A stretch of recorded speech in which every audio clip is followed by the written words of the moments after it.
안녕하세요. 반미떡의 떡입니다. 먼저 죄송하다는 말씀을 드려야 될 것 같습니다. 죄송합니다.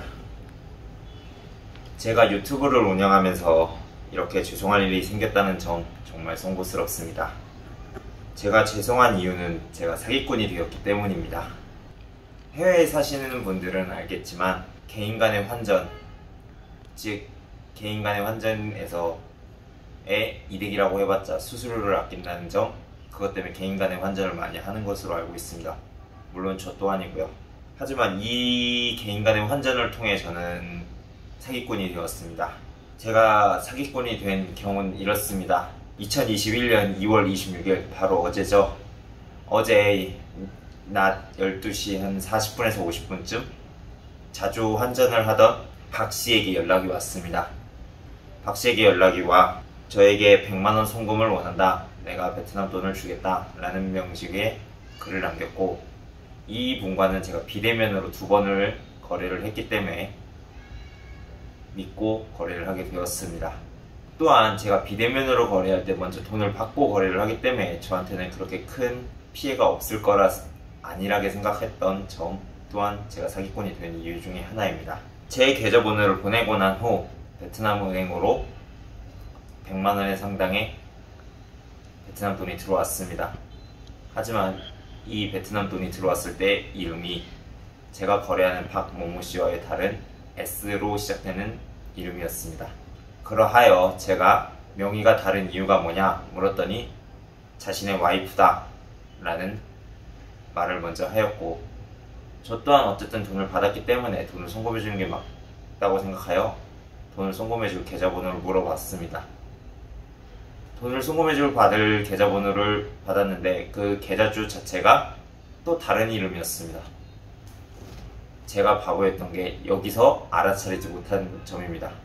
여기서 이 계좌주가 누구냐 물어봤지만 그 사람의 대답은 자신의 처남이다 하면서 그 사람의 신분증을 저한테 보내주더라고요.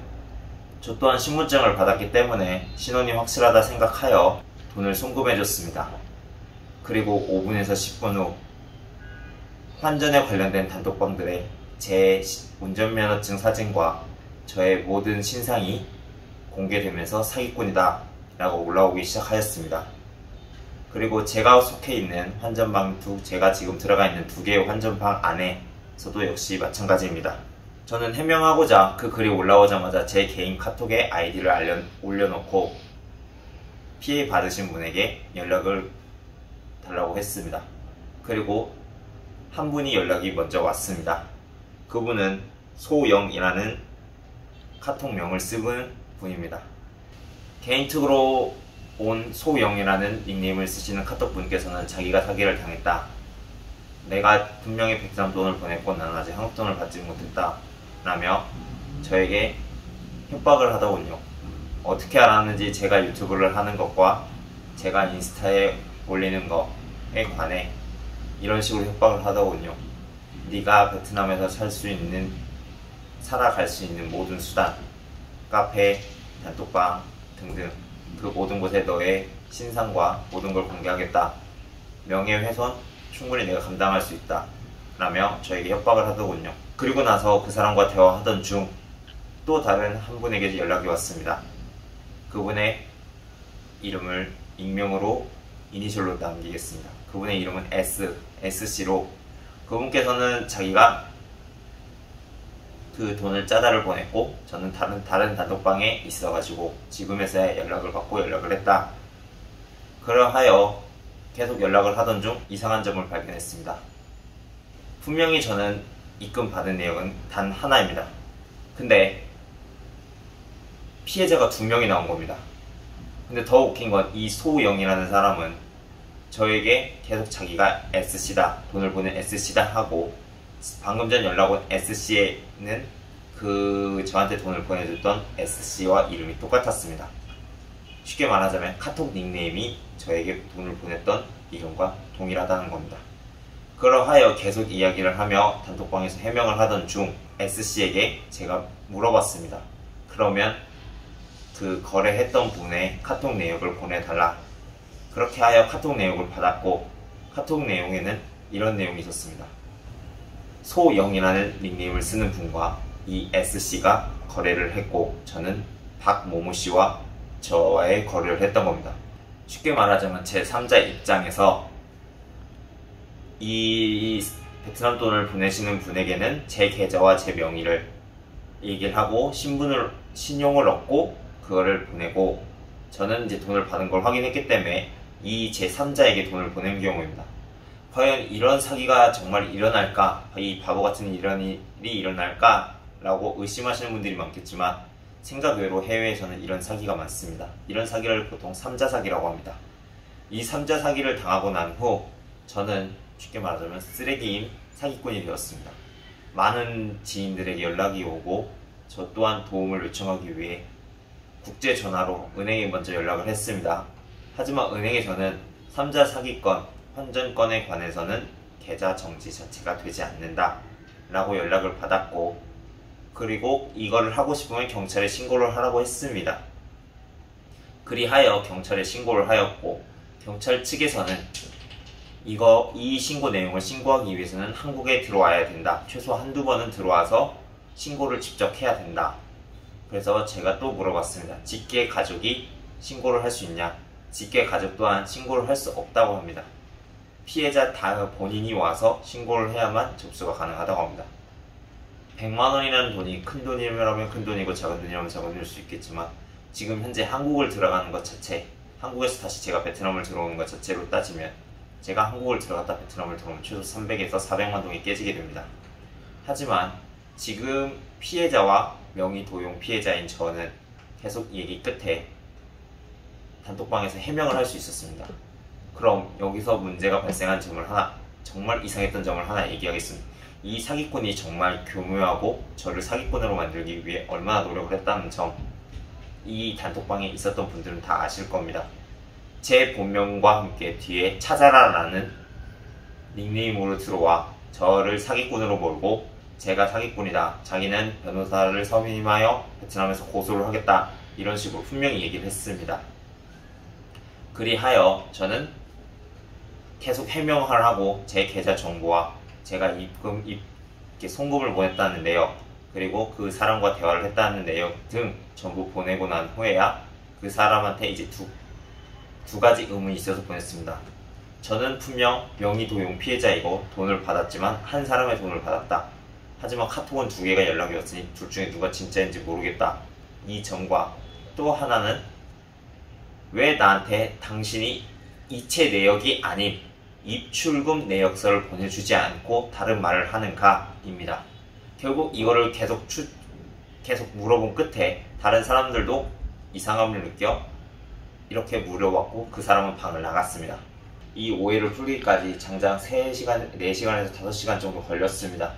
이 오해를 그나마 2시간 동안 풀 수 있었던 거는 이 소영이라는 사람이, 아니죠, 이 사기꾼이라는 사람이 저에게 계속 자기가 피해자인 척 저를 사기꾼으로 몰았기 때문에 이걸 증명하는 과정에서 이 사람이 나감으로써 제 오해가 풀렸습니다. 저 또한 지금 전화 요금을 계속 충전하며 국제전화로 은행과 경찰서에 연락을 하였지만 전혀 도움이 되지 않았고, 이 호치민 영사관에 있는 영사경찰관님에게도 연락처를 구해 전화를 했습니다. 하지만 영사경찰관님이 하시는 얘기 또한 똑같았습니다.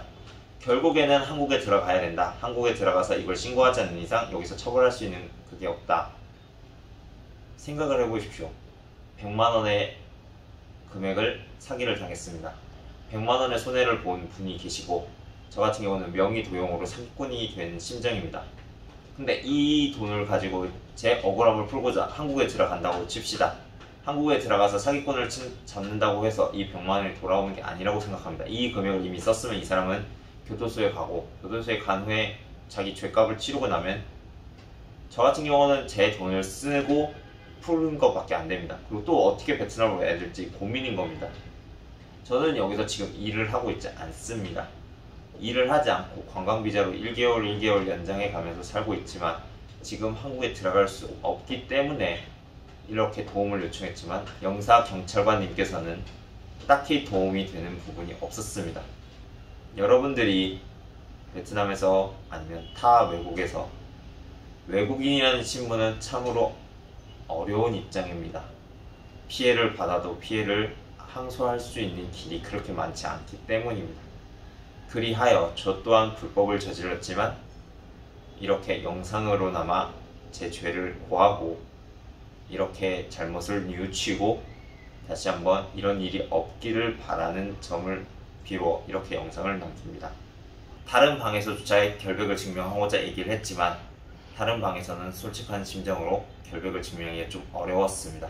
어제 같은 경우 멘탈이 나간 상태에서 일일이 증명하기에 이미 한 방을 증명을 하고 다른 방을 증명하는 것 자체가 생각보다 어려운 문제가 있었기 때문입니다. 그래서 이렇게 영상으로 남깁니다. 이 소영이라는 분은 이 방을 나간 후에 카톡 닉네임을 바꿨더라고요. 견뎌라라는 닉네임으로. 솔직한 심정으로 해외에 사시는 분들은 아실 겁니다.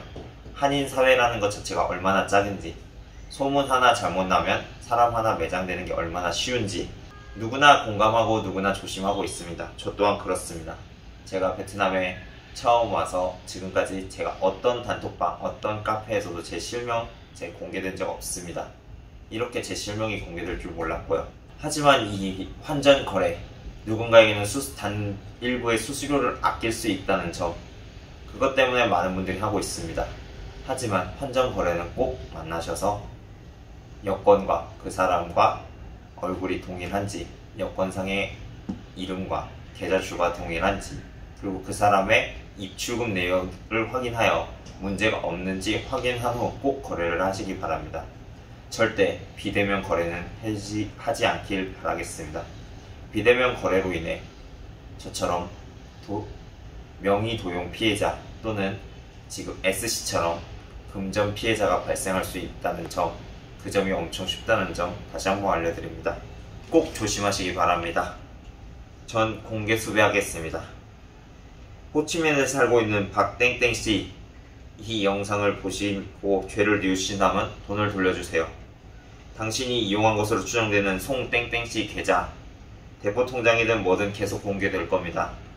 아래 사람을 보신 분이 있으시면 제보 부탁드립니다. 꼭 연락 주시기 바랍니다.